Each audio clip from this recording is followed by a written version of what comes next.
On this week's episode, Loki may be falling in love with Loki. Lord Miller seeks revenge on Star Wars. And what's the legacy of Independence Day 25 years later?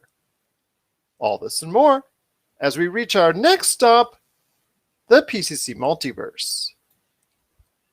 And we're back with another episode of the PCC Multiverse. This is Gerald Glasser from Pop Culture Cosmos, Game Source, Inside Sports Fantasy Football, and the Lakers Fast Break. We truly appreciate everyone out there listening to all of our shows. And if you can, please give us a 5-star review on Apple Podcasts. Plus, if you can like, share, subscribe, follow, or do anything that you can to support us right here at the Pop Culture Cosmos, it is sincerely appreciated. But it wouldn't be a PCC Multiverse without my good friend. He is the Castle PCC on the Twitter and Instagram. You got to catch what he's doing today at Castle PCC with a K on Twitter and Instagram. It is my good friend indeed, who I wish for him, his wife, and absolutely everyone out there as well, whether you're celebrating or not, wherever you are around the world, a great weekend. And for us here in America, in the States, a happy July 4th weekend. It is my good friend. It is Marcus de la Garza. And Marcus, great to have you back once again in the torture chamber with me. Hey, this is a willing attendance to the torture chamber, and You're I do not really supposed to say that in public, my friend. You're supposed to say this is like 1 hour of pain for you.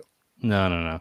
I always enjoy doing this, but you know what, Gerald? I also enjoy talking about NASCAR occasionally. And yes, that's how we originally met in the first place. It is how we originally met. I came on to do a Daytona preview for you, I think, and we were going to have you on to do some sports things, and it never worked out. But the basis of our friendship is NASCAR, and there was some big news yesterday. You're a Pop Culture Cosmos hanger-on. How about that? Yeah, there we go. But yeah, Chip Ganassi ended up selling his team yesterday. Chip Ganassi Racing is being bought by Trackhouse Racing at the end of the year. It's really big news because Trackhouse is a newer brand or a newer team with Justin Marks as their principal owner. And they've got Pitbull on board as well. He's also a partial owner in that team. And Miami. Yeah, dude. I mean, the Fast and the Furious family is going to have to hop on board with this one eventually, I'd hope. But family. That's all NASCAR. I could just see them tricking out the car and what are those Gen 7 cars right there, tricking it out, coming out with mag wheels and things of that nature. Not exactly aerodynamic, but it would look really good. It looked great, but it would probably bring up the rear with all the lapped cars. So but it's a really exciting time for Trackhouse. They had a charter and then they lost their charter somewhere midpoint of this year. It ended up being sold to somebody else, and they were going to end up losing their spot in the series. And they put too much money and effort in, and they ended up going out and buying a team. And sounds like they just backed the Brinks truck up, and Chip Ganassi is going to laugh all the way to the bank. They did. Money talks, and Chip Ganassi walks. Chip Ganassi walks. That he does indeed. He's still got a lot in as far as IMSA and IndyCar, but it's so funny that his eye was already out the door. I mean, he had gone. We're talking about someone who had 5 cars in his stable at one time. He had 5 cars, 5 teams, 5 drivers in his stable at one time. Not too long ago, I think it was like 2-3 years ago that he had that many, and now he was down to 2. Yeah, it just, like you said, money walks. Money talks, people walk. Well, and Kurt Busch's contract was up at the end of the year, so he was talking about walking somewhere else, which actually Trackhouse was potentially his destination. So looks like Ross Chastain might get the short end of the stick here when it comes to Chip Ganassi Racing being bought out by Trackhouse, but we'll see how it goes. If he's good enough, he'll find a job. I never worry about that in NASCAR. Silly season is upon us, though. It's one of our favorite times of the year, man. That it is indeed. But you go ahead if you want to shout out anything NASCAR. Castle PCC on the Twitter and Instagram. That's Marcus. He loves NASCAR. go ahead and check him out today right there on social media with a K, of course. But we got a great episode we've got coming up for you. Himanish Goel is going to be talking superhero. He just loves the superhero genre. He's been talking a lot about it lately off the air with me. So I got him on the air recently for an interview for about 10 minutes or so. We're going to be talking about that as far as superheroes, the DC and Marvel universes coming up on the back end of the show. Plus, we're also going to be talking about the Many Saints of Newark, The Sopranos. Are they still relevant? Do people still care? We'll talk about the Many Saints of Newark, which is a Sopranos prequel coming up here on the episode. Lord and Miller. I know you know them as the guys behind the Lego movie, but Christopher Lord and Phil Miller, they're really, really prolific producers. Not necessarily directors. They're still doing stuff out there in the directing realm, but as producers, this year alone, they've come out with two of the most high-profile animated movies to come to the streaming market, and I will have reviews of both of them and how they're a little bit of a shot at the Star Wars universe with good reason. That's coming up on the show as well. 25 years later, the July 4th holiday back in the mid-90s was all about Will Smith and Will Smith's Independence Day, which started it all, and the craze of every July 4th, us flocking at the theaters and going to see the latest Will Smith movie. We'll talk about the legacy of Independence Day and what this means to pop culture and the movie scene. We'll talk about that on the back end of the show. Plus, also, we will be talking about a little bit about Black Widow's reviews started to come in. That's going to be a little bit of a sign right there if Black Widow is going to reach the high of heights. So we're going to the height of the show as well. But first, my friend, before we get to Loki episode 4, Kevin Feige said in recent interviews that it is Wong. I need to stand corrected here because I did not think that in the latest Shang-Chi trailer that they would put Wong, aka Benedict Wong, same last name. Yeah, exactly. Benedict. What better guy to play Wong than Benedict Wong? I mean, yeah. But still, be that as it may, he says it actually is Wong in the Shang-Chi trailer, even though you didn't get a clear look at him being smacked upside his head by Abomination in the trailer. Yeah, I mean, you see that. I don't know why he's actually involved with this. It's obviously not going to be a very large role for him. He's obviously going to be more prominent in Doctor Strange 2, the Multiverse of Madness. I want to hear your thoughts on this, my friend. Very interesting that they put him in there. I remember him or his character in the beginning of Infinity War not having enough money to buy a sandwich. So maybe they could use that premise that he still needs to get money to buy a sandwich. So maybe that's why he's in the ultimate fighting cage with Abomination after all. Yeah, I'm really interested to see how this storyline plays out here, dude. It's going to be fun to watch how we kind of craft our way through this entire thing. Because last time we saw Wong was he was fighting Thanos, wasn't he? Remember he lined up with everybody at Avengers Endgame. Remember he says, do you want more? He's talking sarcastically to Doctor Strange as everybody's lining up. Yeah, then there was a couple scenes of him protecting with the shield and whatnot, and in the middle of the battle, and that was pretty much it. Yeah. So I'm excited to see how we get from there to wherever we are here. Or, it's fun to watch how the Wong storyline has been interwoven into the MCU. That alone has been fun to watch. But yeah, man, I'm pretty interested in this one. I think I was on board with you. I didn't think that was Wong, and I actually probably made a little bit of an argument that it wasn't him to a few people. It doesn't look like it at first. I mean, it just looks like just a standard character actor, whoever was just going to play a guardian of the inner sanctum or one of the inner sanctums, and just like that's what it looked like. But Kevin Feige says it is. So if Kevin Feige says it is Wong. I hope they're not scrambling over at Marvel Studios today because of Kevin Feige putting his foot in his mouth or something. Well, I would have, like I was telling my daughter, who's one of my daughters, who's a huge Marvel fan. I was telling her that I think it would be better suited to have just one split screen of Benedict Wong in that trailer. So it's him. So you can identify it's him, not having to go ahead after the fact and say, oh yeah, by the way, it's him. I think it would have clarified a lot of things a lot more easily. And I just think it would have been better for all parties concerned. Plus it gains even more interest. Like, okay, why is Wong there? Well, we want to know, why is a major character to the Doctor Strange universe in the middle of this? We're already curious to see why Abomination is there from the Hulk universe. And we already identified Tim Roth is coming back to the She-Hulk series. He's going to be signed up for that. And so I'm assuming Abomination will be there.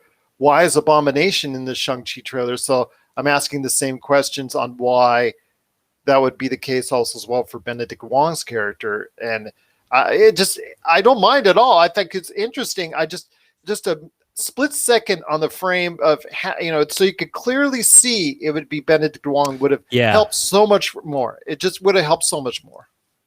Well, and I did see it was a freeze frame that somebody did. It might have been Variety, but all you can see is the back of the head.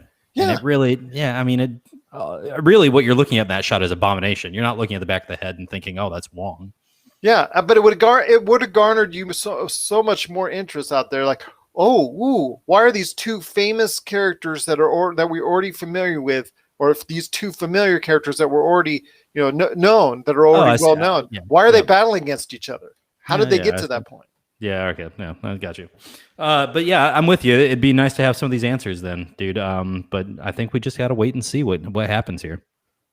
Well, we'll see what happens. Again, it is Wong, aka Benedict Wong.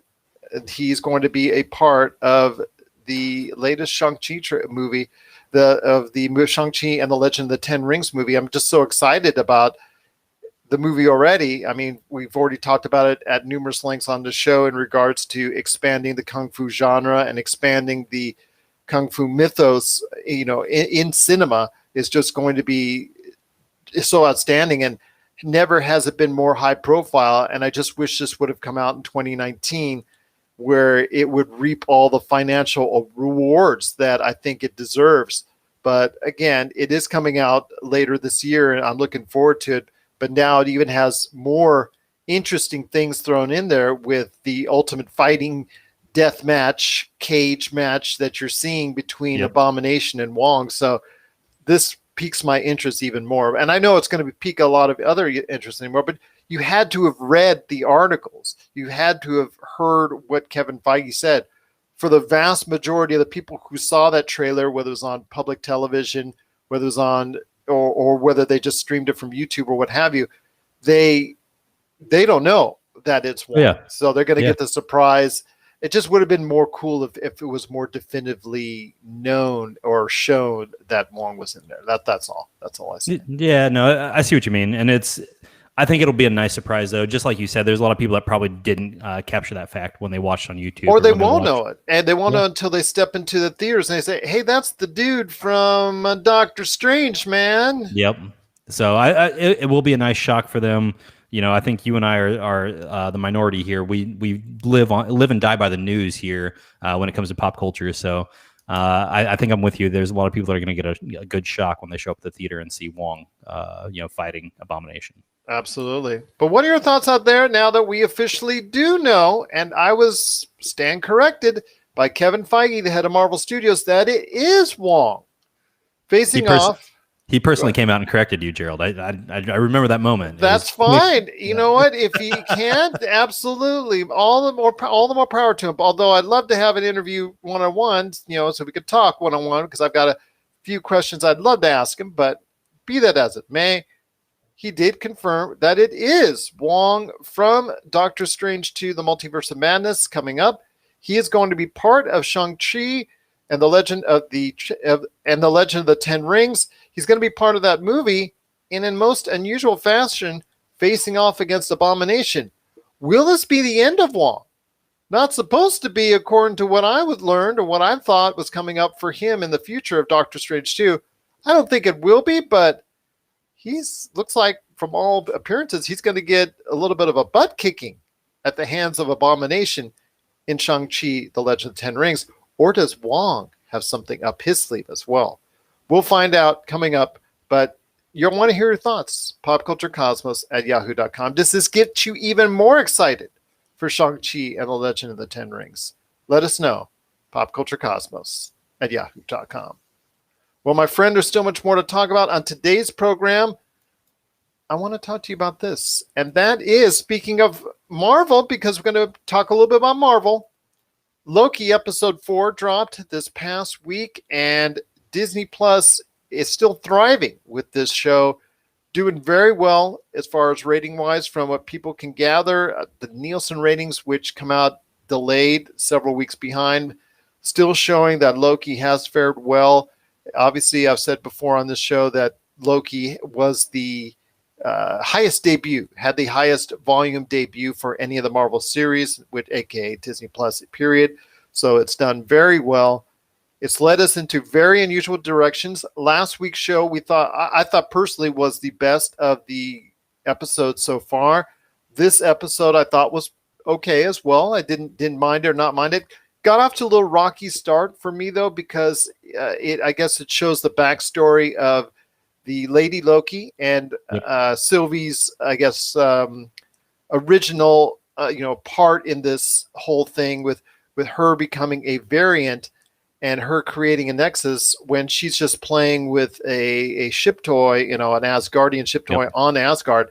So that it doesn't really clarify, really what that was all about. So I'm assuming you're going to get some clarification in the coming weeks. Hopefully they won't throw red herrings at us left and right like they did on WandaVision. But I want to hear your thoughts on this. It evolved into them escaping their certain doom off of a planet that was going to be destroyed, creating a Nexus event, and into a situation where they're taken back and thrust into custody in the TVA, leading ultimately to a face-off and spoilers out there. Okay, if you haven't heard already, spoilers, we're going to go ahead and touch on that. But it already throws off into a confrontation with the Timekeepers, who you get to see the real, or is it the real, face of all three of them.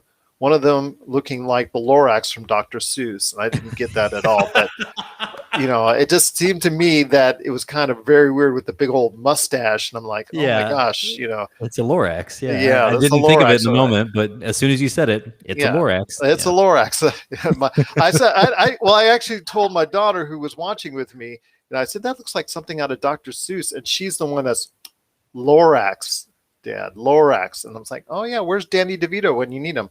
But I want to ask you this, my friend. I mean, it's evolved into a situation where it led to combat with the TVA between Sylvie and Loki versus the TVA. And now you have a situation where seemingly by the end, if you watch the end credits, because there is a mid-credit scene in there as that Loki has been transported after being stun gunned or whatever, pulsed into that time period with the other Lokis that are there. So I want to hear your thoughts on this, my friend. It's taken a dramatic turn where we thought for a brief second that this could be the end of Loki because he got zapped, but he just got zapped to a different time frame. So where does it take us from here? I'm really excited to see where we go from here. I can't tell you where we're going to go. It's I wish I had a little bit more detail, here about where the storyline's going. But I will agree with you. Watching last night, the Sylvie opening, the intro for the episode, felt very clunky to me. I didn't feel like it jived very well with anything that was like that kind of happened around it. But like you said, they are going to keep throwing things at us that may be red herrings and may actually apply to the storyline. Who knows? But yeah, dude, the whole meeting the Timekeepers, fighting our way into the temple, it kind of was wild to me. The TVA gets blown wide open. Everybody seems to start finding out the secret that they're all variants working at the TVA. Mobius I was gonna say, which was interesting to me because I mean, it looked like and I can't remember her name, the leader of the squad. She kind of falls into it pretty quickly, knowing that there's something else out there. Mobius is the one that really questions, pushes back at first, and then jumps right into it. And I was really kind of shocked there. But I mean, the whole Ravonna erasing Mobius there as he's pulling Loki out of that time prison cell. And then because Mobius finds out and realizes after doing his own investigating, not believing Loki 100%, what are the odds of that happening?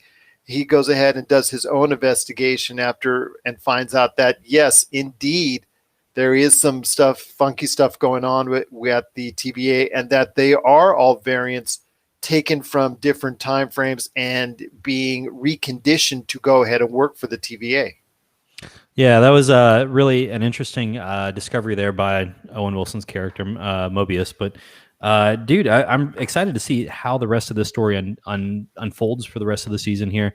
And I'm really hoping that they actually are keeping those streaming numbers up. You know, you did say that they had one of the biggest openings ever for the Disney Plus platform, or they did have the biggest opening for the Disney Plus platform. And I have appreciated what we've done with that show. It has kept you on your toes. I know the first episode was a little bit slow for you.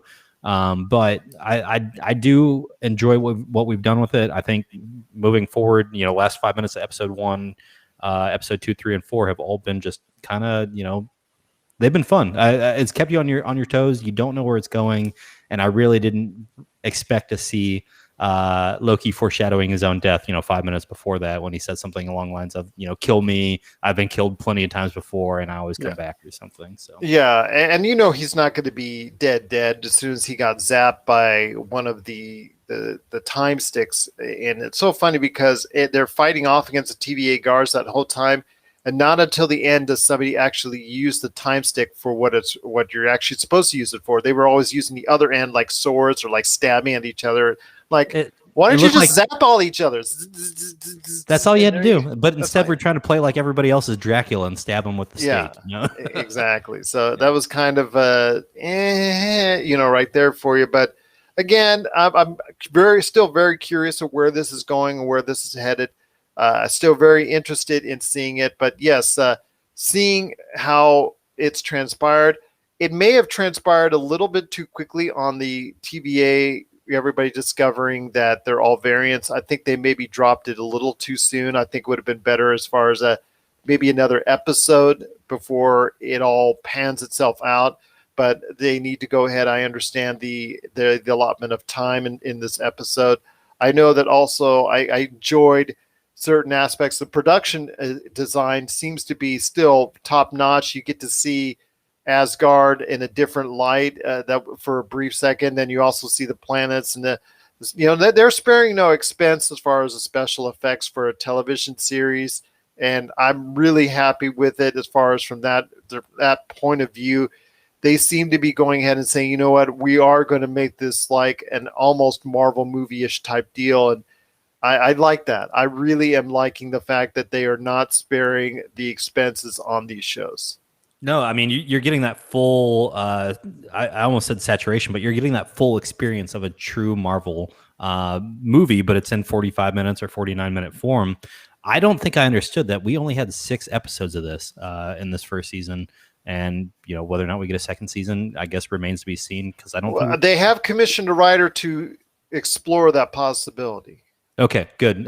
So, I mean, it'd be interesting to see if they can do it based on where they're taking the rest of the story here for the next 2 episodes. But yeah, I mean, July 7th is our next one, July 14th thereafter for episode 6, the finale of the season.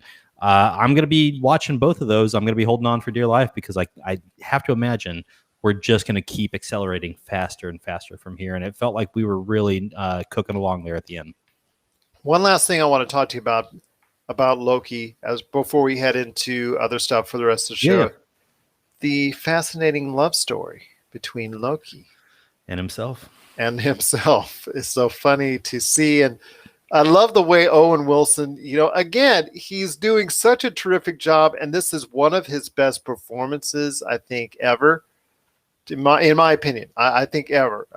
For me, I understand that some of it is atypical for a character in his allotment, that okay, he acts accordingly to the way that a lot of other individuals in that type of situation where they're part of something, then they find out it's not exactly what it is. And I understand, that what he's doing is not groundbreaking, but to me, it's done so well, and his interplay with Tom Hiddleston is outstanding. But the way he calls it, as far as Loki developing feelings for Sylvie, aka the Lady Loki, developing feelings, and just seeing that and him calling him out on it is just truly hilarious. To me, it's some of his finest work since The Flying Tenenbaums. And I really think that's to me the Royal Tenenbaums, right? The Royal Tenenbaums. Yeah, to me is just one of his best performances since then.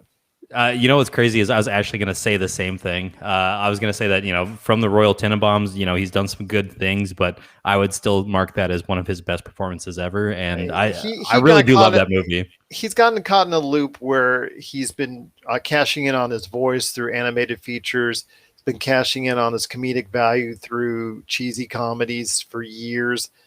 And people just forget that, do you have that range? Can you act? Yeah. And Owen Wilson is proving to everyone out there that, yes, he can act. I think he's done a really, really good job. And to see him interplay with, Tom Hiddleston and Di Silvestro, the Lady Loki, she's doing a tremendous job as well, interacting with Loki. So, I mean, this has really been a surprising thing for me to see how well, from that standpoint, the story and the writing hasn't always evened itself out on par with the acting, but the acting has just been truly just top notch. Well, and there's one more thing, and I know we keep saying one more thing, but we talked about it a few weeks ago with the director that's on the series. There's a little bit of that British sci-fi and kind of feel to it, the way it's shot. And I felt like even though there were those moments for episode, it's very Terry Gilliam-ish. Yeah, but even though there was those moments for episode 3 and 4, I don't know if my brain's just adapted to it or if I really thought it really worked really well for those episodes.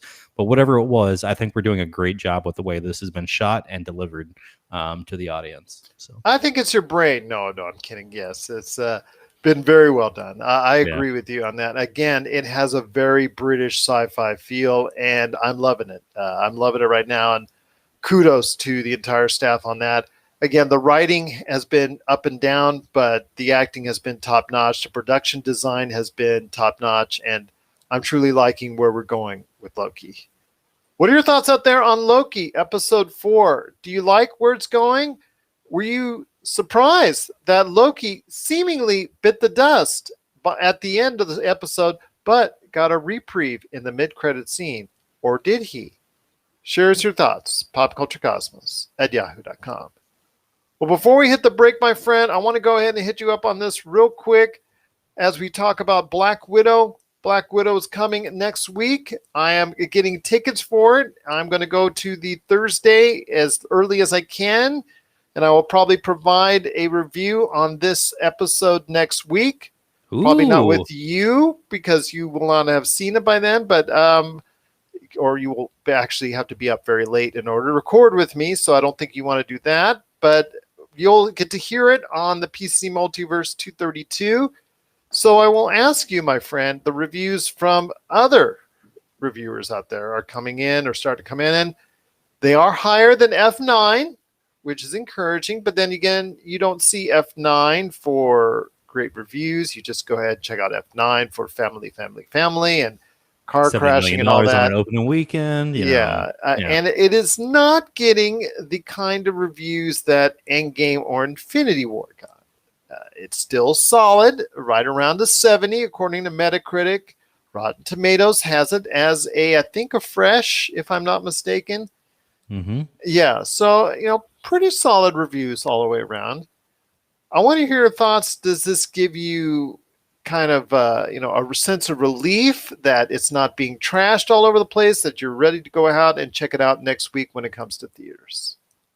Yeah, I would say that one of the big things that you and I have been worried about throughout has been every time we push this back, are we kind of just delaying the inevitable delivery of of kind of just some subpar content. And the early reviews that I read on Rotten Tomatoes, they had a compilation of a lot of the early reviews show that that's not going to be the case. It seems like there's been a lot of people that have really enjoyed what they were able to do with this movie and the 70s spy vibe that they've created with it.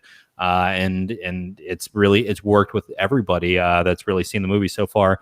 I think I'm with you. I've read a few things that said that this isn't going to be an Endgame. This isn't going to be an Infinity War level movie, but it's definitely going to be better than anything with Doctor or Hulk or Thor in the name. And that to me means something. I mean, this is going to be something that's going to be top of the middle of the pack, or top of the middle of the pack here when it comes to a Marvel franchise movie. So I'm really looking forward to seeing what they've done with this one. And this wait has been terrible, and we've talked about push timelines left and right, but I'm so glad that this is finally over and we finally get to watch this movie next week. My friend, since the start of this show almost 5 years ago, and actually heading back into the waning days of the Game Source podcast, okay, I've been asking for this movie for a long time. This should have been the first female superhero movie on the Marvel slate. Obviously, you can't say Wonder Woman. You can't say, anything else that's been done or put out there, Supergirl, anything else that's been put out there.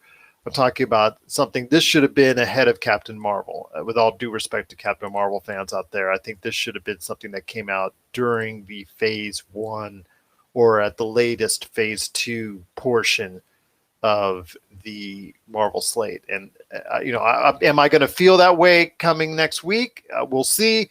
But I know when this film should have come out.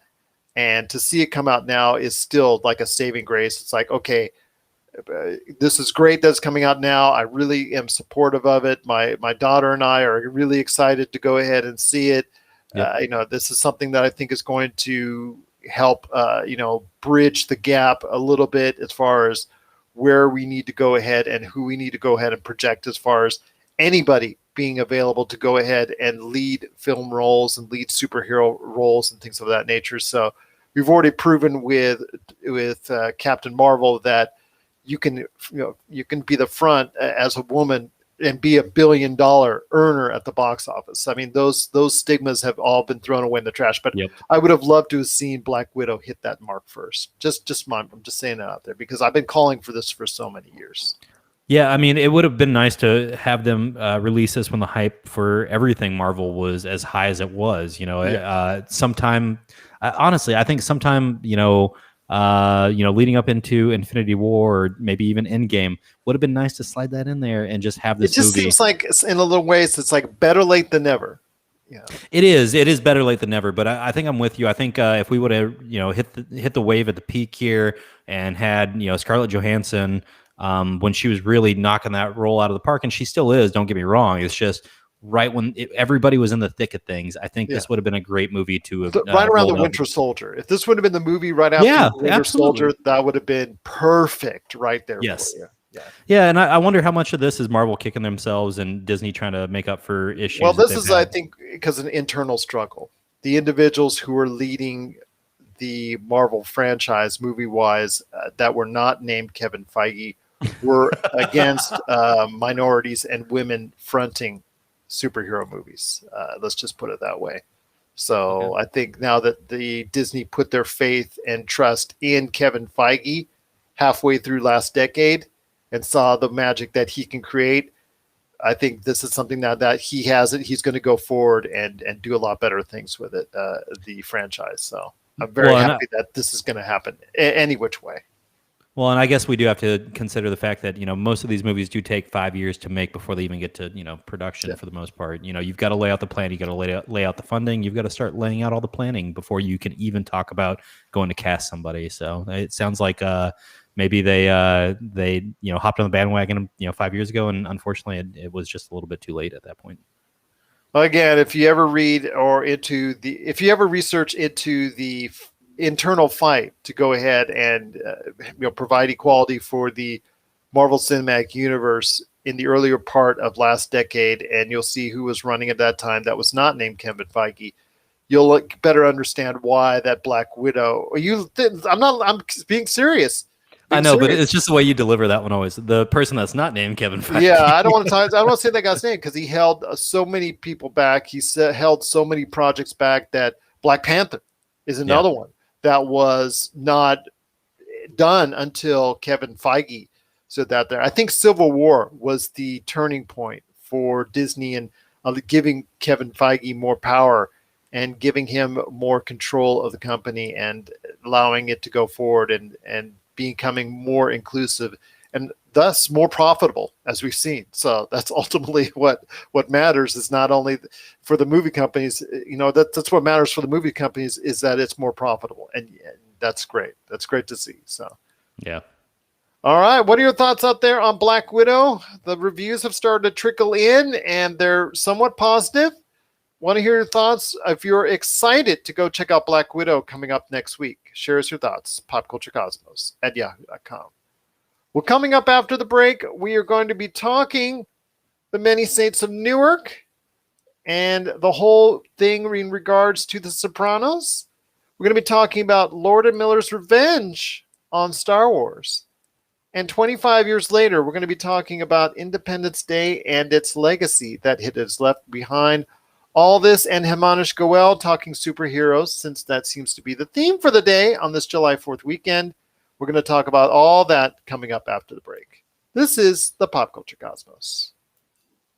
And we're back with the show. It's the Pop Culture Cosmos. It's Gerald Glassford, along with my good friend, Mr. Kessel, PCC, on the Twitter and Instagram. If you want to talk NASCAR, pop culture, what you're seeing on streaming, because he's a master of Netflix, then you go ahead and reach out to him. Castle PCC with a K on Twitter and Instagram. But my friends, speaking of Netflix, we'll start with this first, ahead of the Many Saints of Newark. And that is Lord and Miller. Lord and Miller, just a great team. They've done so many great things. They've become so notable since their directorial landmark in the Lego movie and how great that was. And obviously Lego Movie 2 and the Lego Batman and everything that they were a part of since then. And then they did such a great job with Into the Spider-Verse. And that was such a great animated hit. And of course, that earned Academy Awards as Best Animated Feature. And they've done such a great job of those things. Along the way, though, in between Into the Spider-Verse and the Lego movie, they had a try at Star Wars. And we're working on the Star Wars project. Was it the Solo movie? I think it was it was a solo movie, yeah. Yeah, it was a solo movie, and they were looking at making it more comedic, giving it a different tone. And I don't know if it's a quarter way through or halfway through, if memory serves, but they were kicked off the project by Disney due to creative differences. And you saw what happened with Solo. I still think Solo is a solid film outside of the first terrible 10 minutes of the film. I still think it was. I still think it was a solid film. It's like, okay, the rest of the film was like 7.5. Okay, the film for me was 7.5 for the rest of the movie, and a 1 for that first 10 minutes. So I mean, outside of that, just again, Solo. If you can just turn off the first 10 minutes, is a really decent film. So, or turn it on and go get all your snacks and do everything you need to do in about 10 minutes in. That's when you need to. Yeah, there you go. But Donald Glover is amazing in the film. I'm just going to say that. He's outstanding. Yeah. Paul Bettany was really good too. I really enjoyed that. Yes, and Emilia Clarke was okay. I thought she was okay. So. No, I thought it was interesting. In prepping for this story tonight, I was reading one of the articles on their experience on the Star Wars set, the Solo set, and it seems like neither one of them were ready to commit to being, in the moment, being very professional, serious, and they were there to lighten things up and be a little more comedic. So I understand why they weren't being as serious and professional as maybe everybody else on the set around them, but. Obviously it didn't work out, but I'm excited to give this one a watch though, man. It's I don't know, dude. You've never seen Solo? No, not Solo. Mitchell and the Machines. Okay. Well, we'll get into that in a sec. Okay. No. But I'm just, the Solo movie was great. I'm interested to see what they do with this one though, dude. And I'm interested to see what you have to say about it here. Well, recently I went ahead and just out of random just checked out, because I know it's on my to-do list. I got a chance to check out The Mitchell versus the Machines. And then after that, I said I was going to watch America, the motion picture. I knew I knew The Mitchell versus Machines was Lord Miller as far as producing, but I didn't know America, the motion picture was, which was very surprising to me. And I actually saw them back to back. And the first off is, I know it's a little bit late. It's a couple months out there, but it is still one of the highest rated movies on Netflix. It is still one of the highest rated movies of the year. Variety recently published their, so far, the best movies of 2021, and it is on that list. For me, it's the best movie I've seen this year. And Mitchell's versus the Machines is really a story. It's a story that is Pixar, yet Pixar didn't make it. And thank you. When that trailer first came on and we were watching it, I looked at Jamie and I was like, "This feels like Pixar, but not. It feels like knockoff Pixar right now." Is what it feels like Pixar. It has an animation different. It has a different animation style. It has a lot of fourth wall breaking, and it has a lot of nods to a lot of pop culture things, including Star Wars in there. And that's something that I want to talk about at the back end of this conversation. But yes, it is one of the best movies going to be one of the best movies this year. And it is already, for me, the best movie I've seen so far this year. I haven't gotten the chance to see many of what Variety and some others are saying are the best movies this year, but I plan to, including someone that we interviewed, Liz Priestley, on the show. Her movie, Concrete Cowboy, is considered the best right now on Variety. So kudos to her, Idris Elba, and everybody else involved with Concrete Cowboy. I do plan to check that out on Netflix. But yes, obviously some measure of revenge where they were able to go ahead and create a well-loving story that's obviously a apocalyptic story of doom and gloom where robots take over after an app goes wild. And it talks a lot about technology taking over, a lot of things in there, but also as well, it has a great story between a father and a daughter that makes that lets the tears run wild. That is something that Pixar does very well. Pixar always has that tear-jerking part of it, and definitely to me, this was as good or better than any of the Pixar movies I've seen the past couple of years. I think it narrowly beats Soul for me. It narrowly beats Soul. Yeah, right now I'm going to say that that's a huge win for this movie. I'm looking forward to watching this. Then, this is really, really a great movie, and I really have high praise for it. But they also, like I said, I watched back to back. Right after that, I can't believe you watched both of these back to back because they're the polar opposite kind of. They are the polar opposite in the ways, but I mean, they both have their over the top things that go on. They're both over the top, but America, the motion picture, I guess, recreates in their own fashion what they perceive is how American history in 1776 was done, but it is nothing to be, believed upon. It's over the top. It's crazy. It's out there. A lot of it's hit and miss. When it hits, it really hits, and when it misses, it's like, we get the joke. Okay, move on. But it's a solid watch as well. And it does have a lot. This one has a lot of movie references, including Titanic, including a lot of Star Wars. It does have some really great vocal performances as far as that's concerned with Channing Tatum. I also love Simon Pegg. Pardon? Kevin Hart's also in the movie. Is he? Yeah, he's the blacksmith, I think. No, I don't think that's him. I think, check again, my friend. It has Simon Pegg as King James in a role that's really funny as well. Benedict Arnold, whoever does the voice for him. It's Killer Mike. Sorry, it is Killer Mike. Yes, it's Killer Mike. I didn't think it was Kevin Hart, but yes, it's Killer Mike. That's in the movie. He does a great job as well. All the voice actors, Olivia Munn's in there. She does a great job. I mean, it is a really, really good mix. That's, to me, was the highlight, was the voice acting, because the voice acting was really helped propel this movie forward. The enthusiasm. Channing Tatum literally shouts at almost every scene. I cannot believe this guy just collapsed in exhaustion after doing this voiceover, because he literally shouts in almost every scene. And it's just, to me, a lot of it is funny, but a lot of it, there is some of it that just is like, okay, we get the joke. but it does have a comment. It does have commentary on our lives today. It does have a commentary on race relations. It does have a commentary on, all those different things that are out there as far as how what this country was supposed to stand on and all that. You can read and interpret it every which way you want as far as it's concerned. But the fact is, it does it in such an over-the-top style with so many things that are just so wildly unbelievable, but yet are part of this revolutionary war, quote unquote. Yeah. It's a lot of fun to watch in that sense. So I give it a solid passing grade myself, but it's not at the level of the Mitchell versus Machines, but it's still a lot of fun to watch. I will say I'm going to be torturing my best friend. He's flying in from New York. He's a history professor at West Point, and we're going to be watching this movie this weekend. Oh, he's going to be tortured. He's going to be absolutely tortured.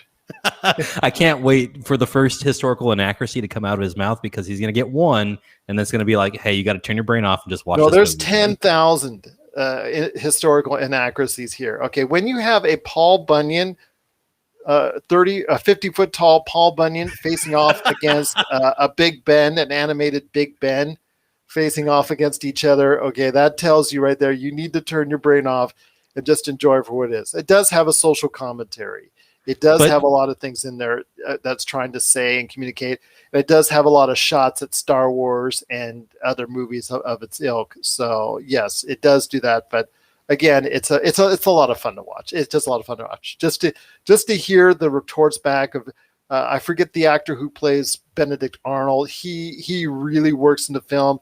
Simon Pegg in his role as far as Andy Samberg is playing Andy Samberg. Okay, Andy Samberg does a tremendous job as Benedict Arnold.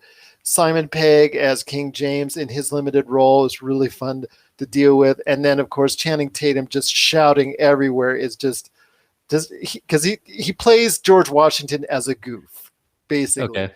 And then Samuel Adams is played as a beer chugging frat guy. That's Well, that's Jason Mantzoukas too, and he's all over the place right now. He's doing Housebroken on Fox. He did this. I mean, then he learns the value of proper equality and race relations during the film, because he it's just, again, it tells a lot of social commentary, but it does it in such a fun take. It's a nice turn off your brain popcorn watch. And so the point is, what I'm trying to make, and I'll wrap this up, is that Lord and Miller have done, Christopher Lord and Phil Miller have done a great job post Star Wars, because getting dumped by Star Wars could have been a defining moment in their career as far as failure is concerned, and them just being written off the map by Hollywood entirely. But not only have they exceeded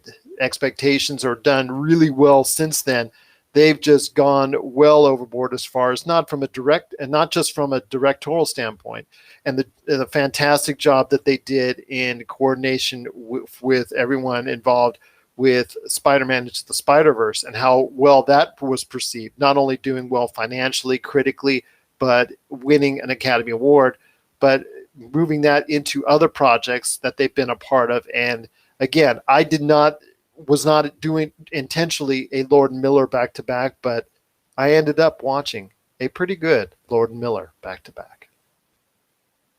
Yeah, man, that's quite the back-to-back movie situation there, and I'm kind of shocked you were able to do that. I kind of want to try and see if I can recreate it, just because of how crazy that's got to be to go from children's movie to America the Motion Picture. It's not a children's movie.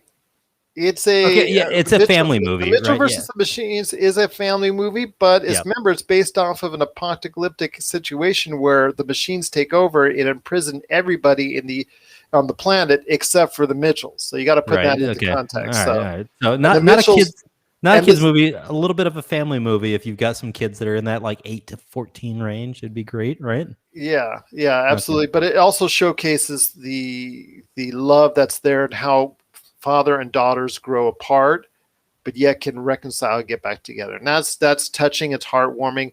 And in the middle of all this chaos, how everybody in the family can play a part in something successful, and everybody in the family plays a part in something this successful as saving the world in the Mitchell Machine. So I do highly recommend it. In fact, I recommend both. and I thought both were fun. But again, I want to tell me your thoughts, man, when you see it, Marcus. Tell me what's your thoughts on both of them. But I also want everybody else. PopCultureCosmos at yahoo.com. The Mitchell versus the Machines and America, the motion picture. See both back to back. I know they're both right now on Netflix. They're right there for you. Just go ahead and check it out. Both are really well worth watching and a lot of fun. Well, I will say this, Gerald, I am going to be live tweeting Kevin's outrage as we watch America the Motion Picture, just because I have to imagine it's going to be outstanding, and those little quips are going to be great and could make some great content for us. So I look forward to seeing what our listeners have to say about the live tweeting. He will not be your best friend after watching that movie, especially if that's his role as a history professor, because it is. It takes your history book. It takes even an updated. It takes a fully correct history book on that period of time in a Revolutionary War and throws out the window. Yes. When George Washington's best friend is Abe Lincoln, that tells it all. But I want to hear your thoughts out there on the Mitchell versus Machines and also as well America the Motion Picture. Share us your thoughts. PopCultureCosmos at yahoo.com. Well, coming up next, it is Himanish Goel. He's going to stop by to talk a little bit about superheroes and his thoughts on the superhero genre, talking a little bit about Marvel, talking about DC. He's going to be talking about both those things. And then afterwards, I will be dropping some opinions on the latest prequel that HBO Max has in mind for its revival of the Sopranos franchise and the Many Saints of Newark. And then also as well, we reminisce on 25 years after Independence Day, even though it will be Independence Day coming up. I'm talking about the movie, of course, but we'll talk about the legacy that it has behind coming up after the break. This is the PCC Multiverse. And we're back to close out the show. This is the PCC Multiverse. I'm here with my good friend, Mr. Marcus de la Garza. Want to thank so much Himanish Goel for stopping by on the program. Nice kid, great kid out of VCU. So I think the VCU, Virginia Commonwealth University, is, I think, the Rams, if I'm not mistaken. If my college basketball and football has taught me well, I think the VCU Rams. But seems like he's a great young kid. He's wanting to get into more as far as the entertainment platform, entertainment critic per se, and I wish him tremendous success, and hopefully we will be able to do so. So, you know what? I wish him all the well at VCU. And again, if you could support anything that he does, Himanish Goel, that would be right there for you at Himanish Goel on social media. So, wish him all the best, and hopefully he will be able to jump back on the shows back on the show very soon. Yes, I was right. Rams. Mm-hmm. There you go. That's what happens when you watch too much college sports as a kid. Yes, way too much college sports. Well, and previously Shaka Smart, who's the basketball coach at University of Texas, came from VCU. So it was bouncing around in my head. I was is he still Texas? Is he still? Didn't he just? Yeah, he just left.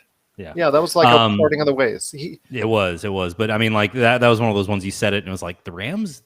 Yes, I think. Yeah, that's the VCU Rams. See, I always know them because they're like one of those always last four out or always last four in the NCAA tournament. Yeah, which is wild to me. They always play that role so well too. It's because it's a mid-major. There's no respect for mid-majors, but that's a college basketball thing. And I know you're Mr. College football, so we'll talk about that. So, college sports being able to go ahead and monetize now. There you go. Hey, big wins in the Supreme Court. NCAA 30 years late.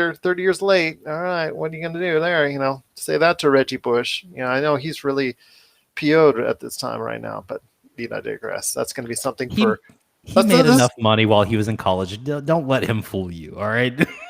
Yeah, but he wants his Heisman and his records back, and I think he should get them back.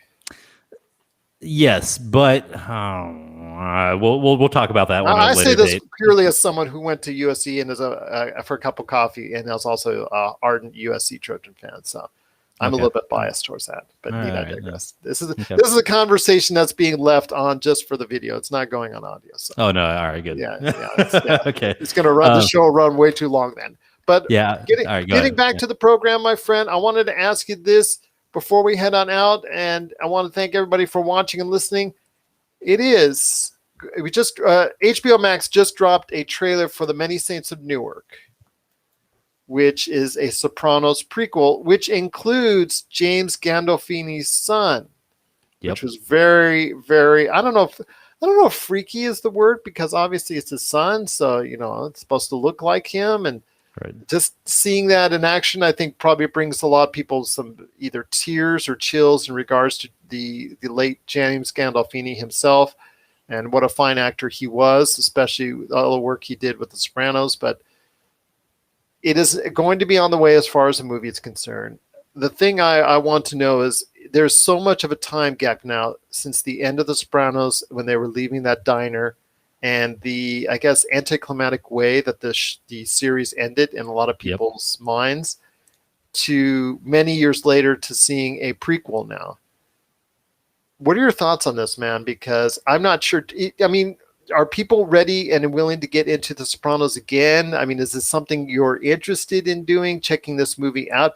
It's not a series, which I kind of, in today's world, I think I would have probably done a series personally for this, as opposed to a movie. I mean, obviously at this point in time, when you're making that project, you can't go ahead and backtrack and say, oh, maybe this would have worked better as a 6-episode series, because we didn't, even in 2019, you weren't sure of the whole digital streaming platform and how successful short series what it was about to become. So obviously you couldn't go ahead and foresee that as well.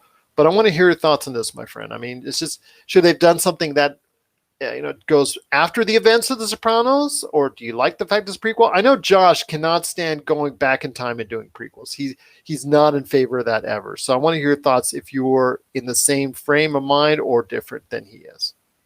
So typically I agree with Josh when it comes to prequels. Once we've set the first movie in motion, they're just cash grabs. They are. They're just cash grabs, and it offers nothing. I'd rather you just give me a sequel at this point. But I do think that there's some merit in this one.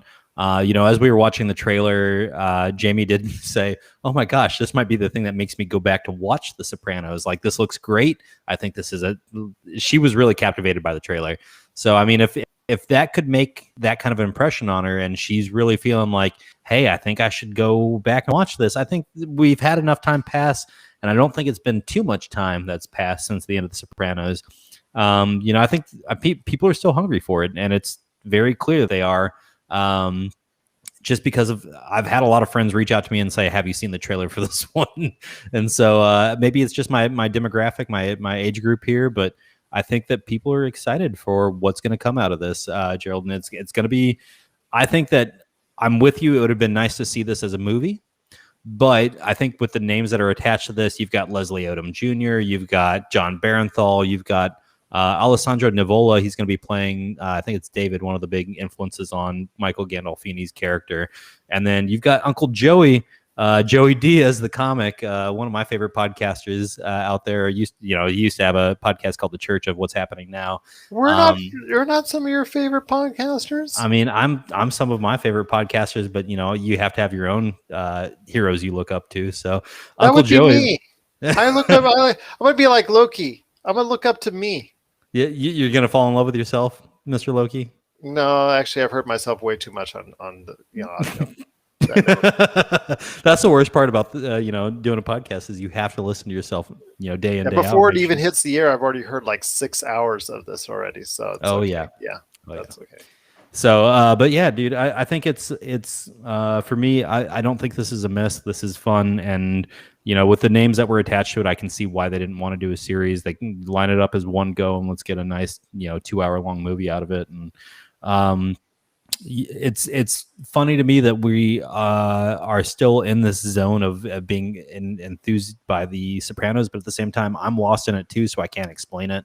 I think this is going to be a good one, dude, and I'm looking forward to watching this one. The storyline from the trailer is something that I don't know, not that I identified with, but I watched it and I was like, man, this really pulled me in. I'm there. I'm hook, line, and sinker already.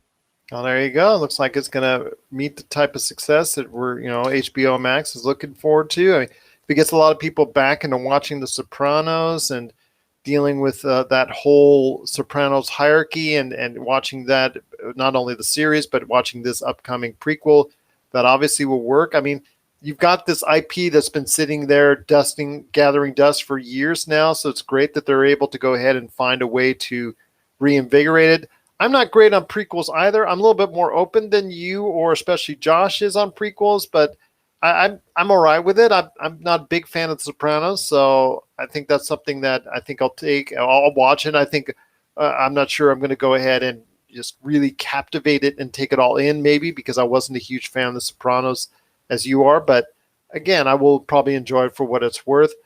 I think that it just, if there's enough excitement for it, that's going to build even more tension for things like Game of Thrones and whatever they're doing with a prequel or sequel or whatever they're doing there, because it just shows that people have an affinity for all these different IPs that HBO Max has.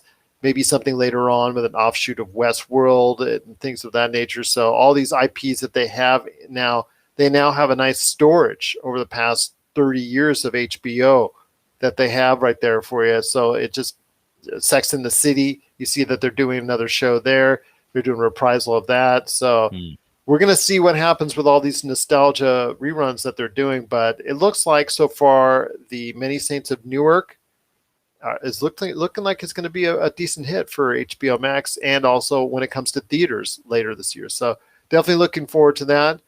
But my friend, before we head on out, wanted to go ahead and wish everyone again a tremendous 4th of July weekend. And if you're not celebrating it around the world where you hear us, want to wish you a fantastic weekend as well. Please be safe. I know there's stuff still going on out there, so please just go ahead and be as safe as you can and enjoy it so much with your family if possible. But before we head on out, my friend, July 4th in America, obviously for reasons, it's a big part of our country, a big part of our heritage. But from pop culture standpoint, during the mid-90s, there was a period of time when July 4th was the preeminent time of the year for movies. It was before May. It was May before the May. It was May before Marvel made it May. You know what I'm saying is Marvel made May, that first week of May, really cemented it as the first and most important weekend of the year. But before that, with Will Smith, 4th of July weekend. Yeah. It was 4th of July weekend. Will Smith with Independence Day. Then afterwards, he did was it the Wild Wild West? Actually, that was the last of the three. He did another movie in place of it. He too. Independence Day, Wild Wild West, and did something else. Did some Men in Black. Men in Black. Ah, that yes. Yeah, of course. But anyways, it just, to me, I mean, it solidified that as a cornerstone. It still is a cornerstone of the movie industry in normal times. Let's just preface that. Right now is a different story, but in normal times, the July 4th industry, as far as from a box office standpoint, would be very, very profitable for them. But in the 90s, it was July 4th as the preeminent time. And Independence Day, with its quirky, which is now a little bit, the special effects, which were so cutting edge at the time. Everybody remembers the scene where the aliens are blowing up the Geffen building, and here in LA, in LA, and then they were blowing up the White House. Everybody remembers that, and the Chrysler building and all that. I mean, at that time, it seemed so dramatic and seemed so impactful, and everybody was just going, wow, the special effects. Now they've clearly dated themselves. You can see a lot when you watch the cable television now or streaming. It's aged, and it hasn't aged well. And it's a quirky story, and it's over the top, and it's cheesy, and it's not as impactful as it once was, but it's still a legacy that it has. So I want to hear your thoughts on Independence Day when you watched it at the time, and the market is left behind for the movie industry. Yeah, I mean, I do want to say nostalgia is a hell of a drug, and I do look back fondly upon Independence Day, and it's thinking about it as we were getting ready for tonight. I thought, man, the graphics on that one, I feel like maybe stood the test of time, and then what you just introed with kind of just totally rubbed my face in that. So, I mean, it depends. It depends on what you're looking at, what scenes you're looking at. Some of it has, some of it hasn't. all depends how you look at it. I mean, if you watch it on a 4K HDR Blu-ray, it's just you see all the issues there. Then I bet. Yeah. So I mean, it's just like Josh and I talked about with Star Wars. You cannot watch the original Star Wars on a 4K HDR Blu-ray because it's going to break the fourth wall, because you're going to see all the matting, all the issues, all the quirks and all the things of that nature. So it's best to see it actually on a old tube color television, to be quite honest with you, because it doesn't show those flaws. It just shows the charm of the actual movie. The same thing with Independence Day, because it was filmed in the 90s, it has certain things that it has not aged well. But again, it's not the fact about the movie itself anymore. It's the fact that what it did for the July 4th holiday from a pop culture standpoint. Yeah, no, I mean, that movie set it off for July 4th. It definitely made its mark, and I feel like there were people everywhere chasing that same energy that Independence Day had for years. And it took until Marvel really totally reformed the summer release schedule before we even got out of that 4th of July release, being one of the major ones for the year. And it's kind of weird. I hadn't thought of it like that until you just brought that up, Gerald, was that, we really shifted away from that 4th of July release. Everything's May now.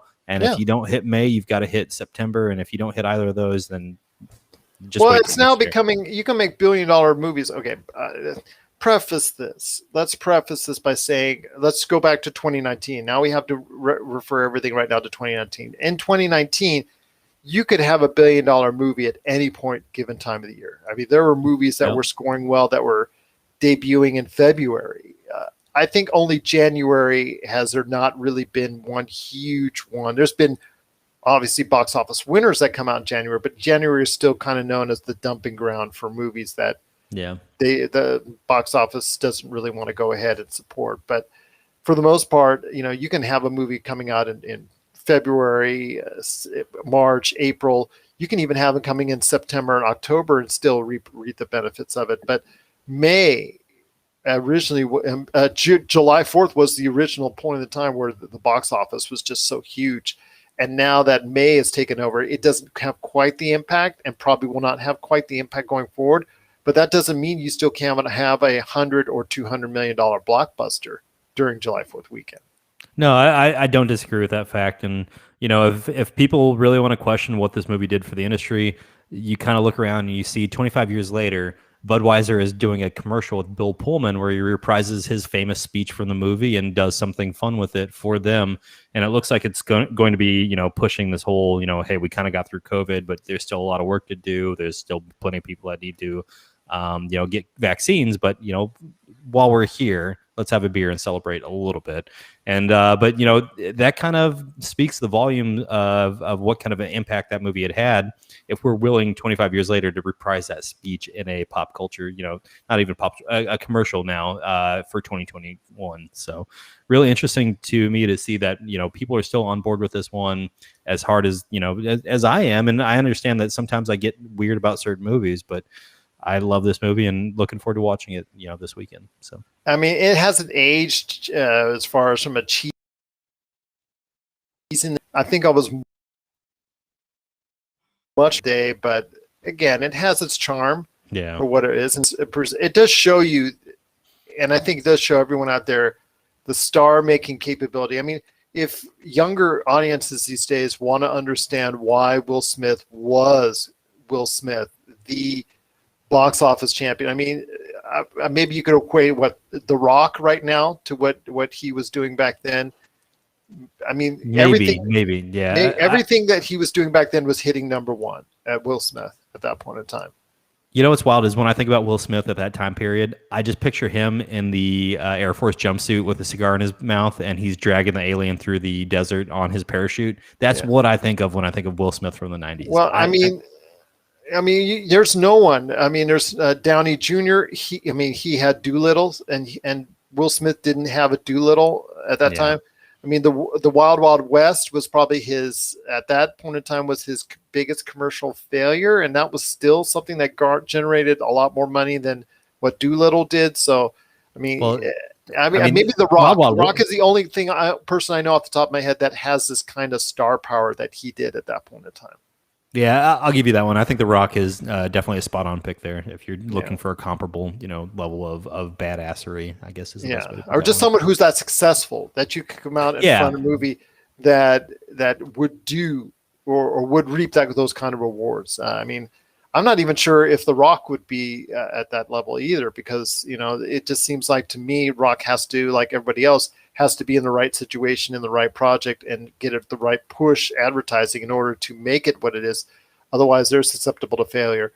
Will Smith was as close to Teflon in the box office as you could get at that point in time. There was a 4 to 5 years a 4 to 5 year period where everything he was just putting out there, whether it was critically hailed or not, was just getting numbers after numbers, and he was the number one box office talent in the world. So people want to understand why he was what he was back then in the 90s. They just need to turn to Independence Day and check that out. So yeah, I mean, this tells you right there. I mean, that's the history of why I wanted to go back and touch on it. It is Independence Day. It is 25 years old. If you're feeling nostalgic after you watch the great stuff that we recommended already by Lord and Miller on Netflix, you can go ahead and check out Independence Day. Or on your Blu-ray or wherever it's available on streaming.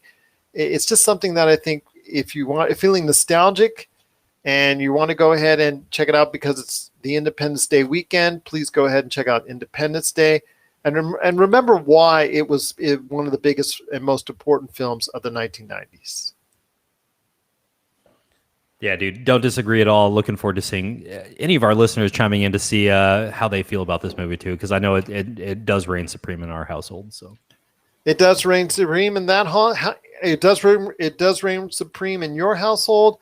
And for me, it's just something that I remember and fondly about waiting the lines, going to check out the film and being surprised at the spectacle of it all. And to me, it represents a lot about what popcorn entertainment in the modern era is all about. So right there for you.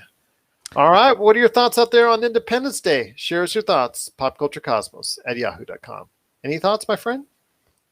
No, I had the realization the first time I saw Independence Day was actually at a drive-in in McAllen, Texas.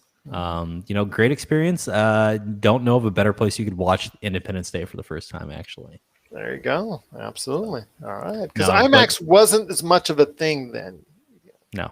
Yeah. So, yep. I saw on the big screen at a theater here. At a theater, was it here in town? I think it was here in town. Yeah. I think because it's 96. Yeah. It was here in Las Vegas. Yep. Just remember checking it out and just thought, at that time, as somebody who just came fresh from Hollywood in special effects, seeing that to me was like, okay, this was cutting edge special effects at that time. And to me, that was the best part about it.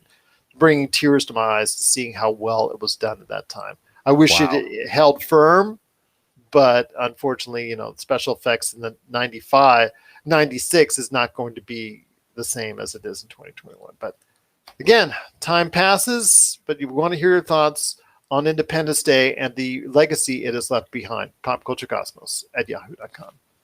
Well, my friend, we're way over on this episode, but my friend, we've come to a close on another great episode of the PCC Multiverse. Thank you so much for joining me as always. But any last thoughts on the way out? Yeah, two quick things. Anybody that feels bad that we're going to make Kevin watch America the Motion Picture, he makes us watch B and C level horror movies anytime he's around. So this is just payback for all the times I've watched really, really, really bad horror movies. It's the Purge, the Forever Purge. It's the Forever Purge. Yeah, no. That guy swear that's Brad Pitt. I know it's not Brad Pitt, but it's swear he sounds like Brad Pitt. It kind of does. And then second thing was Chicken Sandwich Wars, man. They're back at it. Shake Shack has the hot honey chicken sandwich. Maybe we should reported that earlier this week. Yeah, I mean, maybe I might take a trip down and go pick one up this weekend. I did the Popeye one. I did the Popeye one for social media way back when. I did one for that show. You got to go ahead and bite the bullet, man, on this one. You bite the bullet. I'm going to bite the chicken sandwich. What are you talking about, baby? This is going to be a great experience. I'll maybe do a little video that goes with it. We'll go from there, Gerald. But great episode. I'm looking forward to chatting with some of our fans. And, as always, I'll see you next week, dude. Absolutely. Looking forward to it as well, my friend. On Monday's show with Josh Peterson, we're going to go ahead and talk about what went on at the box office with, of course, F9 in the second week. we've got also as well The Boss Baby. And Universal is doing the trifecta with The Forever Purge. It's coming out this weekend, so we'll check out at the box office, see how well it's doing over the holiday weekend. Plus, also, we're going to be talking The Tomorrow War. I will have watched The Tomorrow War, and will this $200 million Amazon gamble pay off? We'll talk about that coming up on the Monday show as well. But thank you so much again for everybody watching and listening. Hopefully you will have a fantastic, whether you celebrate or not, fantastic weekend. Everyone out there, have a safe and happy 4th of July. So for Marcus de la Garza, this is Gerald Glassford. It's another beautiful day in paradise right here in the PCC Multiverse. We thank you for listening. And here's hoping you have yourself a great